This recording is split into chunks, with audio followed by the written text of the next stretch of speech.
Qu'est-ce que l'investissement durable selon l'AMF? C'est le thème de la vidéo de cette semaine. On vous parle de ça parce que l'AMF vient juste de publier sa position sur la révision de la SFDR. Et dans ce document, en fait, ce qu'on comprend derrière la recommandation de révision de la SFDR, c'est la définition de ce qu'est un investissement durable. Et on s'est dit que ce serait très intéressant de vous l'expliquer, notamment pour tous ceux qui sont en train de déposer des fonds, enfin des prospectus de fonds auprès de l'AMF pour comprendre en fait quels sont ces points de focus sur la durabilité. Oui, parce que vous allez avoir très probablement des questions. Si vous, par exemple, vous structurez un fonds article 9, l'AMF va probablement vous challenger.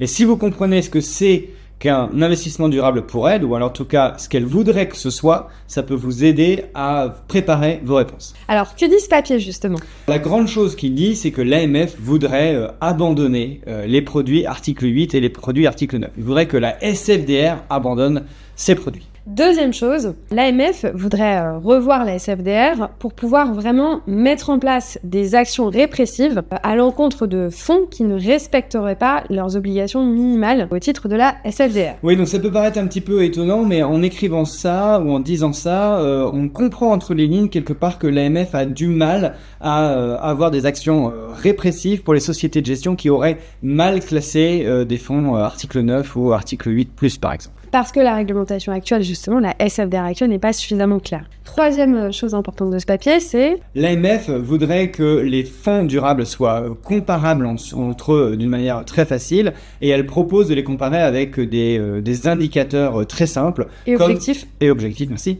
Comme par exemple l'alignement à la taxonomie ou alors l'exposition aux combustibles fossiles. Et enfin, dernier point important de ce papier, c'est justement la proposition sur la classification des produits et donc 4 nouvelles catégories de produits durables qu'on va vous expliquer bien sûr dans la suite de la vidéo. Alors attention, hein, tout ce qu'on vous dit là, c'est ce que l'AMF voudrait que l'Union européenne mette en place. Ce n'est pas du tout ce qui va arriver probablement. Enfin, on ne sait pas. Peut-être que ça sera exactement ce qui arrivera, mais peut-être que ce sera pas du tout ça, ou peut-être que ce sera un mix de tout ce qu'on va vous raconter. Donc c'est juste des positions de l'AMF. Donc gardez bien ça en tête, hein. Tout ce qu'on vous dit là, c'est pas ce qui va arriver dans les mois ou les années qui viennent. Alors, qu'est-ce qu'un investissement durable selon l'AMF? On vient de le dire, il y a 4 catégories. La première, c'est les solutions environnementales. Oui, c'est des investissements dans des entreprises qui apportent des solutions sur le plan environnemental. Et pour mesurer ça, l'AMF propose d'utiliser justement la part d'alignement à la taxonomie des entreprises des portefeuilles. Et cette part d'ailleurs peut être dynamique, évolutive. C'est-à-dire qu'au départ, on peut avoir un objectif d'alignement de 5% du fonds qui va monter par exemple à 20% au bout de 5 ans. Voilà, donc c'est très restrictif quelque part, hein. Un investissement durable ou un fonds durable sur les solutions environnementales, selon l'AMF, ça ne pourrait être des fonds qui sont alignés à la taxonomie. Exactement. Deuxième catégorie de produits durables, ce sont donc les fonds solutions sociales. Voilà, donc les fonds solutions sociales, ce seraient des fonds qui investissent dans des entreprises qui fournissent des solutions sociales. Alors, un petit peu comme les solutions environnementales, l'AMF voudrait que ces fonds-là se basent sur des cadres très précis, comme par exemple le cadre de la taxonomie sociale. Pour avoir des critères très clairs. Exactement. Et aujourd'hui, cette taxonomie sociale n'existe pas. Donc, l'AMF propose ce produit ou cette catégorie sans pour autant trouver de solution à ce qu'est une solution sociale. Troisième catégorie de produits proposés par l'AMF au titre des produits durables, c'est les produits transition climatique. Donc pour ça, l'AMF fait 3 propositions. On pourrait donc avoir des fonds transition climatique qui ont une trajectoire de décarbonation très claire. Par exemple, diminuer les émissions de gaz à effet de serre de 5% par an ou 7% par an. Exactement. Deuxième possibilité pour faire un fonds transition climatique, c'est un fonds qui se base sur les plans de transition des entreprises dans lesquelles il est investi. Et ce fonds durable ne pourra investir que dans des entreprises qui ont des plans qui sont alignés à l'accord de Paris. Et troisième possibilité pour les fonds de transition climatique, ce sont des fonds qui sont alignés à la taxonomie. Et là, l'indicateur clé, c'est le CAPEX. C'est-à-dire qu'on va regarder quelle est la part des investissements de l'entreprise, le CAPEX, qui est aligné à la taxonomie européenne. Et en fait, ça veut dire quoi? Ça veut dire que vous pouvez avoir des fonds qui ont un alignement dynamique. C'est-à-dire qu'au départ, vous avez 5% de votre portefeuille qui est aligné à la taxonomie. Et puis, cette part, elle va progressivement augmenter parce que les entreprises font des investissements dans des solutions, justement, alignées à la taxonomie européenne. Voilà, transition climatique, c'est donc 3 critères clés aujourd'hui pour l'AMF.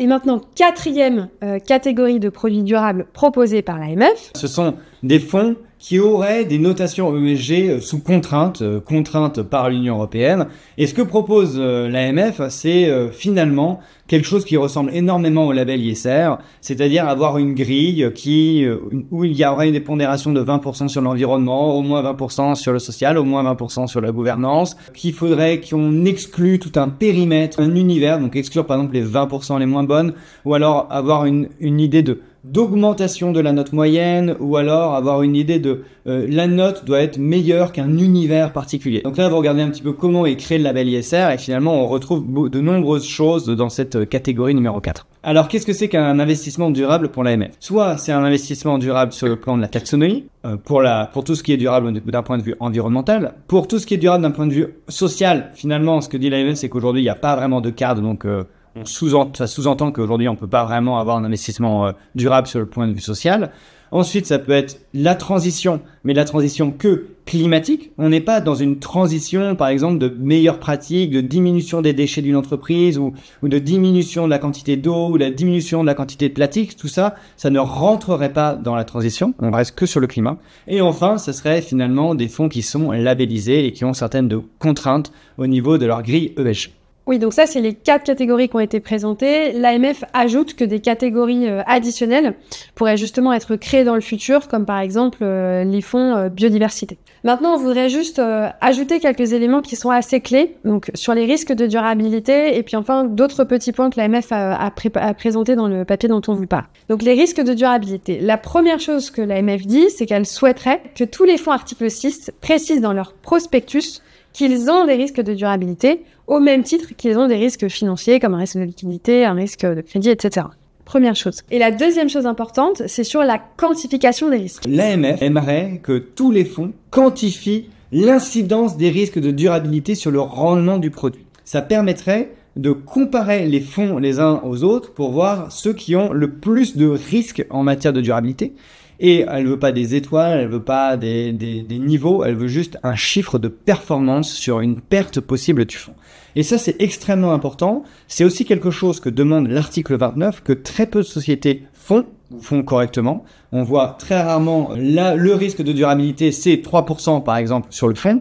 Et ça, c'est une grosse tendance dans les mois et années qui viennent de quantifier les risques de durabilité. Et j'en profite pour vous dire que si c'est quelque chose qui vous intéresse, n'hésitez pas à nous appeler pour en discuter. Finissons sur quelques autres idées intéressantes que nous trouvons dans ce papier. Alors, parmi les choses importantes à retenir, première chose, la dénomination du fonds. L'AMF demande à ce que les fonds adoptent une dénomination qui soit fonction de leur catégorie. Par exemple, ça veut dire qu'un fonds qui voudrait s'appeler Paris Aligned quelque chose devrait forcément cocher la case transition climatique de la catégorie qui a été créée par l'AMF. Ensuite, deuxième modification importante qui est suggérée par l'AMF, c'est justement MIF et DDA.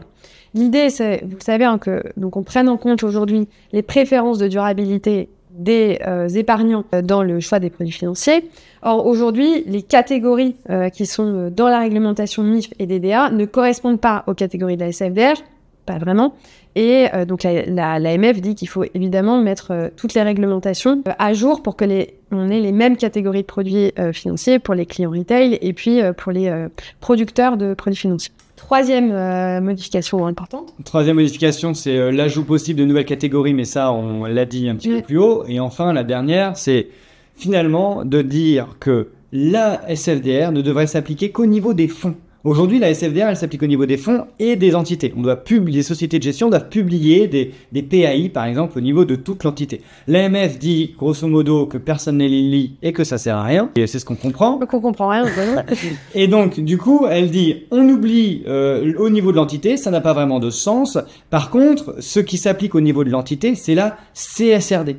Et comme il y a très peu aujourd'hui d'institutions financières qui sont soumises à la CSRD, de mémoire, il y en a moins de 15, l'AMF propose propose finalement de diminuer le seuil de la CSRD pour que les institutions financières, les sociétés de gestion, y soient soumises également. Oui, l'AMF dit ça parce que simplement la CSRD, c'est une réglementation sur les impacts extra-financiers des entreprises. Donc une société de gestion devrait reporter sur tous ces risques de durabilité et ces impacts extra-financiers si elle était soumise à la CSRD. Donc ça remplacerait, même ça renforcerait la SFDR au niveau de la société de gestion. Alors maintenant, faut-il attendre pour lancer des fonds article 8 et des fonds article 9 ? Alors évidemment non.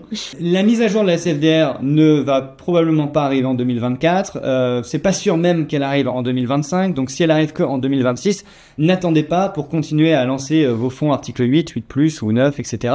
Je vous invite à aller visiter notre site internet moonshot.run si vous voulez en savoir plus sur ce qu'on fait. Si vous voulez recevoir une vidéo par semaine et mieux comprendre la finance durable avec nous, avec Moonshot, eh bien scannez ce QR code et abonnez-vous à notre newsletter. Vous pouvez aussi aller sur notre site et cliquer sur nous abonner à la newsletter. À bientôt. À bientôt.